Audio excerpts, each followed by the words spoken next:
Hello everyone, कैसे हैं आप लोग।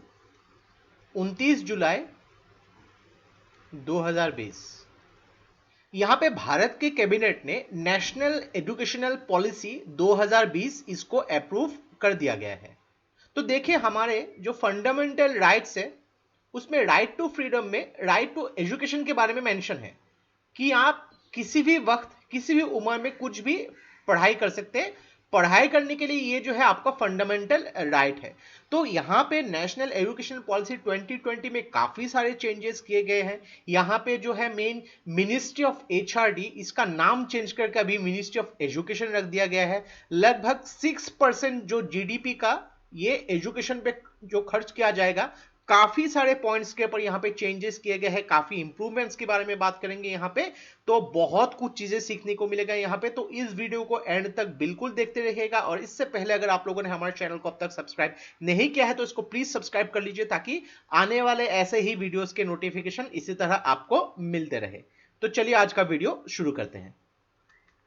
तो 29 जुलाई 2020 को जो यूनियन कैबिनेट है, यहां पे नेशनल एजुकेशनल पॉलिसी 2020 को अप्रूव कर दिया गया है, जिसके जरिए इंडियन एजुकेशन सिस्टम में बहुत सारे चेंजेस आएंगे from school to college level. तो यहां पे देखिए, इंडिया को जो है एक ग्लोबल नॉलेज सुपर पावर ये बनाने की जो ड्रीम है, तो पहला स्टेप यहां पे किया गया है कि जो ministry of human resource development है, इसका नाम चेंज कर दिया गया है। अब ये मिनिस्ट्री ऑफ एजुकेशन कहलाएगा।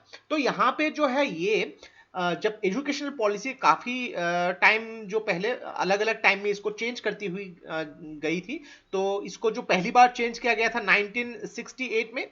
तो उस टाइम में जो है इंदिरा गांधी के टाइम में यहाँ पे कोठारी कमीशन के द्वारा इसको चेंजेस किया गए थे। मेजर चेंजेस अगर बात करेंगे 1968 और 1986 में, 1992 में भी चेंज किए गए थे, लेकिन वो जो है ओवरऑल ढांचा जो है 1986 के पैटर्न से ही था। तो मेजर चेंज अभी जो किया गया है जो जुलाई 2020 में नेशनल एजुकेशन पॉलिसी में, तो क्या क्या चेंजेस किए गए हैं यहाँ पे उसको डिटेल में समझेंगे। कि तो अभी तक जो है हम लोग जो एजुकेशन सिस्टम का पैटर्न 10+2 समझते थे, यानी कि 10 साल जो है क्लास 10 तक यहाँ पे, और उसके बाद क्लास 12 तक जो 2 साल। तो ये अभी चेंज कर दिया गया है 5+3+3+4। तो यहाँ पे जो है पहले जो 3 साल में जो बच्चे जनरली यहाँ पे जो 6 साल की उम्र में जाते हैं, तो पहले 3 साल की उम्र में यहाँ पे जो बच्चे जाएंगे उनको आंगनवाड़ी या प्री स्कूल के फॉर्मुलेशन पे उन लोग को यहाँ पे इंक्लूड किया जाएगा। तो यहाँ पे उसके बाद 2 साल जो है यहाँ पे क्लास 1 और 2, देन 3 साल जो है क्लास 3 से लेके 5 तक, देन 3 साल जो है क्लास 6 से लेके 8 तक, और यहाँ पे 9 से लेके 12 तक 4 साल जो है इसको सेकेंडरी स्टेज में इंक्लूड किया गया है। तो इसको अगर हम लोग ध्यान से डिस्कस करते हैं यहाँ पे, देखें कि universalisation of pre school to secondary level, यानी कि जितने भी यहाँ पे जो स्टूडेंट्स हैं उनको इंक्लूड करने की बात हो रही है यहाँ पे 100% ग्रॉस एनरोलमेंट रेशियो, यानी कि 100% जो स्टूडेंट्स को इंक्लूड किया जाएगा फ्रॉम प्री स्कूल से लेके सेकेंडरी स्कूल, और ये जो है 2030 तक अचीव करने की बात हो रही है। तो यहाँ पे 2 करोड़ से जो भी ज्यादा स्कूल स्टूडेंट जो है यहाँ पे स्कूल चिल्ड्रन, उनको मेन स्ट्रीम एजुकेशन सेक्टर में जो है ओपन स्कूलिंग सिस्टम किसी भी एज के लिए यहाँ पे इंक्लूड किया जाएगा। तो यहाँ पे 10+2 जो है इसको रिप्लेस कर दिया जाएगा अभी 5+3+3+4, यानी कि एकदम जो उनकी एज बच्चे की 3 साल से लेके 8 साल तक जो है 5, देन यहाँ पे 8 साल से लेके 11 साल तक जो 3 साल के लिए, 11 साल से लेके 14 साल तक ये 3 साल के लिए, और 14 साल से लेके 18 साल तक जो क्लास 9 से 12। तो यानी कि एक बच्चा जो जिस एज में क्लास 12 का जो एग्जाम पास करता था उसी एज में ही पास करेगा, लेकिन इसका जो पैटर्न चेंज कर दिया गया है। तो यहाँ पे देखिए 3 साल से लेके 6 साल तक की जो उम्र होती है बहुत ही क्रूशियल माना जाता है कि एक बच्चे की मेंटल डेवलप होती है। लेकिन यही जो उम्र है यहाँ पे क्या होता है कि अनकवर्ड एज है, उनको कुछ यहाँ पे ट्रेनिंग नहीं दी जाती है। तो यहाँ पे इनको अगर ट्रेनिंग दी गई एक प्रोसेस के जरिए, उनकी मेंटल ग्रेड जो बच्चे की बहुत ही ज्यादा तेजी से बढ़ेगी, जो एक देश की डेवलपमेंट को सपोर्ट करेगी। देन यहाँ पे जो कोर्स करिकुलम और एग्जाम पैटर्न के बारे में डिस्कस करेंगे, तो यहाँ पे नई पॉलिसी के हिसाब से फाउंडेशनल लिटरेसी और न्यूमरेसी के ऊपर ज्यादा ध्यान दिया जाएगा। यहाँ पे ऐसा नहीं कि जो मेमोराइजेशन प्रैक्टिस उसको एलिमिनेट किए जाने की यहाँ पे बात की जा रही है। तो यहाँ पे जो है एकेडमिक स्ट्रीम्स, एक्स्ट्रा करिकुलर और वोकेशनल स्ट्रीम्स में एक रिजिड सेपरेशन होगी। यहाँ पे क्लास 6 के बाद जो है अलग अलग वोकेशनल एजुकेशन जो होगी ये इंटर्नशिप के बेसिस पे किया जाएगा, चाहे वो गार्डनिंग हो, पॉटरी मेकिंग हो या कुछ भी हो, ये स्टेट जो है या फिर रीजनल एरियाज के हिसाब से ये डिसाइड किया जाएगा। तो नए एजुकेशनल पॉलिसी के हिसाब से जो क्लास 5 तक जो है बच्चों को मदर टंग या फिर रीजनल लैंग्वेज के हिसाब से पढ़ने की सुविधा है। तो यहां पे बच्चों को कुछ भी ऐसा सब्जेक्ट नहीं दिया जाएगा कि आपको ये पढ़ना ही पड़ेगा।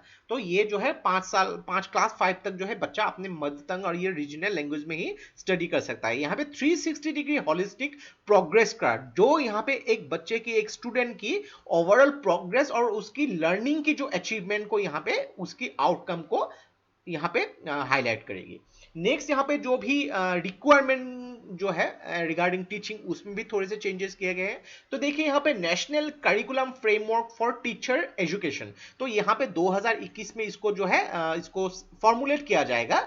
किसके द्वारा? National council for teacher education, और ये जो है in consultation with national council of educational research and training के साथ मिलके। तो देखिए यहाँ पे 2030 तक कैसा रिक्वायरमेंट किया जाएगा कि जो टीचर को बीएड जो है ये क्वालिफिकेशन मिनिमम कंपलसरी क्वालिफिकेशन होगी, और जो भी यहाँ पे इंटीग्रेटेड बीएड किया जाएगा ये 4 साल का इंटीग्रेटेड बीएड भी किया जा सकता है।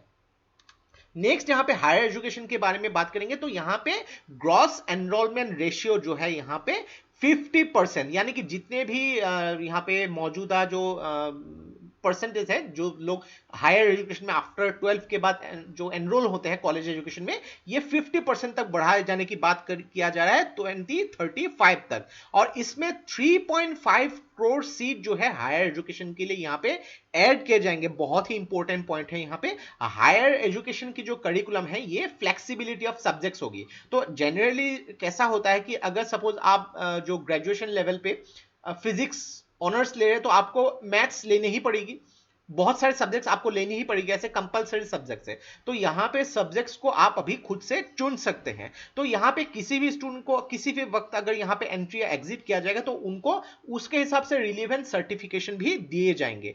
बहुत ही इंपॉर्टेंट है यहाँ पे एमफिल की जो कोर्स है उसको डिसकंटिन्यू किया जाएगा, और अभी अंडर ग्रेजुएट, पोस्ट ग्रेजुएट और पीएचडी लेवल के जो कोर्सेस है इसको जो है इंटर डिसिप्लिनरी बनाया जाएगा, यानी कि एक से ज्यादा सब्जेक्ट्स की यहाँ पे जो भूमिका रहेगी जो अंडर ग्रेजुएट, पोस्ट ग्रेजुएट और पीएचडी लेवल पे। तो यहाँ पे अगर बात करेंगे हम जो नोडल इंस्टीट्यूशंस है, बहुत सारे इंस्टीट्यूशंस की यहाँ पे बारे में बात की गई है। एकेडमिक बैंक ऑफ क्रेडिट इसको जो एस्टेब्लिश किया जाएगा ताकि जो क्रेडिट्स की जो ट्रांसफर को फैसिलिटेट किया जा सके। यहाँ पे multi disciplinary education and research university, short form में इसको मेरूज भी बोल सकते हैं हम। तो ये जो है आईआईटी, आईआईएम्स के हिसाब से उसको सेटअप किया जाएगा ताकि बेस्ट जो एजुकेशनल जो इंस्टीट्यूट्स को देश में फ्रेम किया जा सके।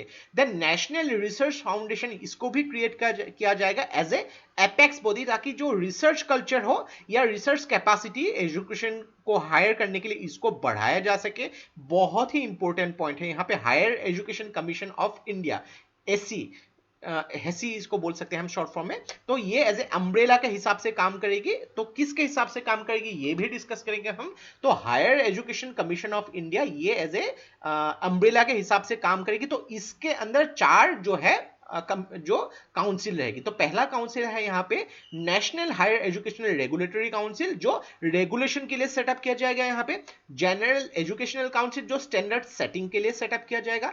हायर एजुकेशन ग्राउंड्स काउंसिल जो है फंडिंग के लिए सेटअप किया जाएगा। नेशनल एक्रेडिटेशन काउंसिल ये एक्रेडिटेशन के लिए जो सेटअप किया जाएगा। तो 4 काउंसिल जो है higher education commission of India के अंदर सेटअप किया जाएगा। नेक्स्ट यहाँ पे जो हम बात करेंगे जो मेन कुछ चेंजेस किए गए हैं। तो देखिए यहाँ पे नेशनल एजुकेशनल टेक्नोलॉजी फोरम ये एज ए ऑटोनमस बॉडी के हिसाब से इसको जो है सेटअप किया जाएगा ताकि जो फ्री आइडियाज यहाँ पे एक्सचेंज ऑफ आइडियाज यहाँ पे किया जा सके, ताकि लर्निंग हो, असेसमेंट हो, प्लानिंग हो, एडमिनिस्ट्रेशन इसको इंप्रूव किया जा सके। एक बहुत ही इंपॉर्टेंट पॉइंट यहाँ पे ऐड किया गया है नेशनल असेसमेंट सेंटर, जिसका नाम रखा है परख। ताकि यहाँ पे स्टूडेंट्स की जो यहाँ पे एक्सेस को यहाँ पे उनको परखा जा सके, इनकी डेवलपमेंट कैसी हो रही है ये सब चेक किया जा सके। तो यहाँ पे जो भी फॉरेन यूनिवर्सिटी से अलग अलग यूनिवर्सिटी वो भी अभी इंडिया में अपनी कैंपसेस जो है सेटअप कर सकती है यहाँ पे। देन यहाँ पे जो है जेंडर इंक्लूजन फंड और जो स्पेशल एजुकेशनल जोन्स सेटअप किया जाएगी, ताकि अलग अलग रीजन में जो भी यहाँ पे बैकवर्ड क्लासेस है उनको पढ़ाई के लिए ज्यादा सुविधा मिल सके। यहाँ पे national institute of for Pali, Persian and Prakrit, ये भी जो है जो क्लासिकल लैंग्वेज के हिसाब से यहाँ पे जो पुरानी लैंग्वेज है यहाँ पे इसके हिसाब से नेशनल इंस्टीट्यूट यहाँ पे सेटअप किया जाएगा। Indian institute of translation and interpretation, इसको भी सेटअप किया जाएगा। बहुत ही इंपॉर्टेंट पॉइंट है यहाँ पे, एजुकेशन सेक्टर में जीडीपी का 6% जो इंक्लूड किए जाएंगे। तो अब तक जो है इंडिया लगभग 4.6% ही जो जीडीपी का जो इन्वेस्ट करते थे एजुकेशन में। तो अगर बात करेंगे, अगर आप यहाँ पे नेशनल एजुकेशन पॉलिसी 2020 का अगर ड्राफ्ट जो है पीडीएफ डाउनलोड कर लेंगे, उसको अगर थोड़ा सा डिटेल में पढ़ेंगे, काफी बड़ी यहाँ पे ड्राफ्ट है वो, तो वहां पे बहुत डिटेल में बहुत कुछ चीजें मेंशन किया गया है। बहुत सारी कंट्रीज जो है, जैसे कि अफ्रीकन कंट्रीज हो, यहाँ पे जो हमारे साउथ कोरिया हो, यहाँ पे काफी सारे यूरोपियन कंट्रीज या मिडिल ईस्टर्न के काफी सारे कंट्रीज, उन लोग ओवर 7% जो है अपना जीडीपी का खर्चा करता है एजुकेशन पे, लेकिन इंडिया में ये काफी कम है। और ये जो है फैक्ट्स जो लिए गए हैं जो इकोनॉमिक सर्वे 2017-18 के हिसाब से, तो काफी कम जो है एजुकेशन पे यहाँ पे इन्वेस्ट किए जा रहे हैं। तो इसको जो है बढ़ाने की बात हो रही है, ताकि यहाँ पे एजुकेशन जो है बेसिक बिल्डिंग ब्लॉक होती है यहाँ पे स्टूडेंट्स, वही स्टूडेंट जाके आगे अलग अलग यहाँ पे फील्ड में जाके देश की सेवा करते हैं। तो यहाँ पे बिगिनिंग जो है यहाँ पे उनको मजबूत करना बहुत ही इंपॉर्टेंट है। तो यहाँ पे ये बहुत ही ब्रेव और बहुत ही सोची समझी स्टेप लिए गए हैं, ताकि देश की यहाँ पे एजुकेशन को यहाँ पे इंप्रूव किया जा सके, उसको स्ट्रांग बनाया जा सके, और उसके जो प्रोडक्ट्स हो वो आगे जाके देश के हित में काम कर सके। तो ये था हम लोग का complete analysis regarding national education policy 2020। जितना हो सके डिस्कस किया हम लोगों ने। यहाँ पे जो शॉर्ट पॉइंट्स है यहाँ पे प्रीलिम्स में देखिए, यहाँ पे छोटे छोटे पॉइंट्स हम लोगों ने नोट के फॉर्म में यहाँ पे दिया है, ताकि कुछ भी अगर यहाँ पे प्रीलिम्स में आपको पूछा जा सके, आप लोग उसको रेसिप्रोकेट कर सके। और मेंस में भी अगर देखिए यहाँ पे इससे अगर कुछ क्वेश्चंस भी पूछे जा सके, तो यहाँ पे उसके बेसिस पे आप एनालिसिस भी उसको कर सके। तो ये था हम लोग का कंप्लीट एनालिसिस। तो आशा करते हैं ये वीडियो आपको बहुत अच्छा लगा होगा। इसको अगर अच्छा लगा, इसको प्लीज लाइक कीजिए, इसको सब्सक्राइब कीजिए, इसको शेयर कर दीजिए, क्योंकि ऐसे वीडियो बनाने के लिए हम लोग को बहुत ज्यादा मेहनत और रिसर्च की जरूरत होती है, और आप लोग का सपोर्ट हम लोग को बहुत ज्यादा इंस्पायर करता है और भी हार्ड वर्क करने के लिए। तो आज के लिए बस इतना ही। देखते रहिए study rise. Take care, thank you and जय हिंद।